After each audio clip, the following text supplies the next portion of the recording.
আসসালামু আলাইকুম। সর্বপ্রথমে আমাদের জামানা টিভিকে ধন্যবাদ জানাচ্ছি।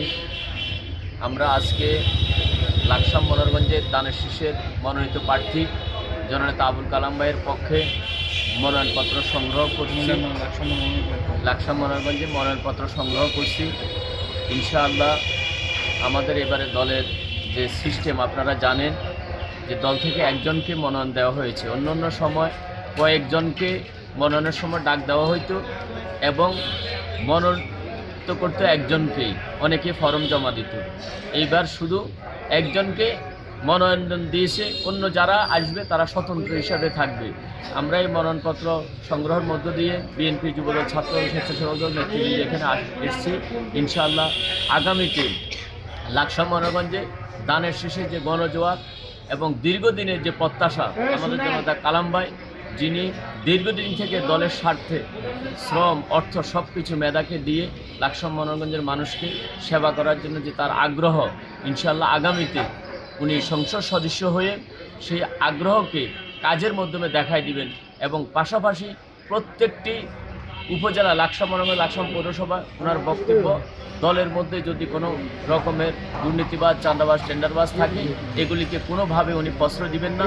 লাকসাম মনোরগঞ্জের উন্নয়নের জন্য যত কিছু করার দরকার উনি করবেন এবং ইতিমধ্যে আপনারা জানেন উনি ঘোষণা দিয়েছে আল্লাহ যদি বাঁচায় রাখে, উনি যদি সংসদ সদস্য নির্বাচিত হয় উনি লাকসামকে জেলা ঘোষণা করবে এবং মনোরগঞ্জের শিক্ষা খাত হতে রাস্তাঘাট সকল কিছুতে ইনশাআল্লাহ উনি সরাসরি সারা বাংলাদেশের সাথে সংযোগ স্থাপন করবে মনোরগঞ্জের সাথে। এটাই আমাদের প্রত্যাশা। আপনাদেরকে সবাইকে ধন্যবাদ। আসসালামু আলাইকুম।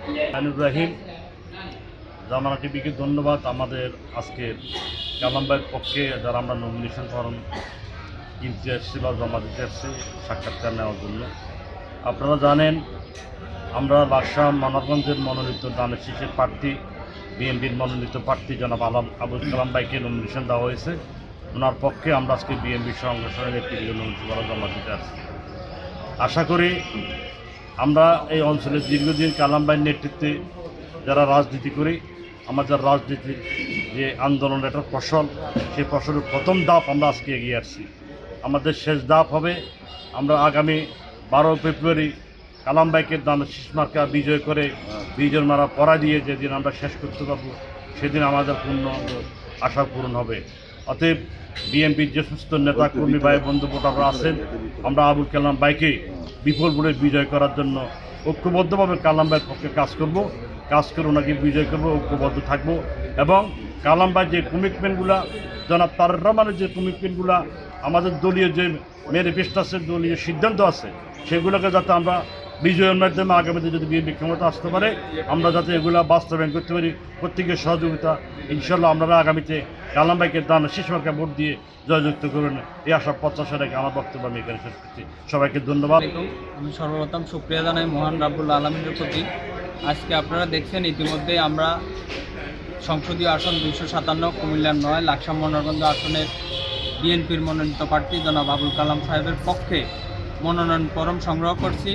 আমরা আশা করি আগামী নির্বাচন সকলের স্বতঃস্ফূর্ত অংশগ্রহণে গ্রহণযোগ্য একটা নির্বাচন হবে এবং এই নির্বাচনে আমাদের দল কুমিল্লার 9 লাকসাম মনোরগঞ্জে আবুল কালাম ভাইকে মনোনয়ন দিয়েছে। আমরা আশা করি আবুল কালাম ভাই আগামী 12 তারিখ ওনার এই জয়টা ইনশাল্লাহ উনি নিতে পারবে, জয়ী হবে এবং সকলের স্বতঃস্ফূর্ত অংশগ্রহণে দানের শীষ বিজয়ী হবে। বিসমিল্লাহির রহমানির রহিম। বাংলাদেশ জাতীয়তাবাদী দল বিএনপির কুমিল্লা 9 সংসদীয় আসনের মনোনয়নপ্রাপ্ত জনাব আবুল কালাম ভাই, ওনার পক্ষে আমরা মনোরগঞ্জ উপজেলা বিএনপি যুবদল ছাত্রদল ও অঙ্গ সংগঠন আমরা মনোনয়নপত্র সংগ্রহ করেছি।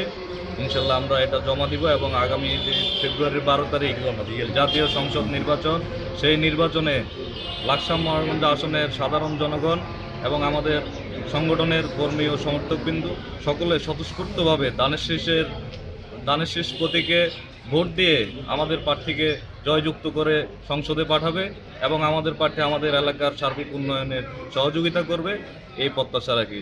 মনোরগঞ্জের সংশোধিত আসনের দানের শীষের মনোনয়নপ্রাপ্ত আবুল কালাম ভাইয়ের পক্ষে আমরা মনোনয়ন ফরম সংগ্রহ করেছি।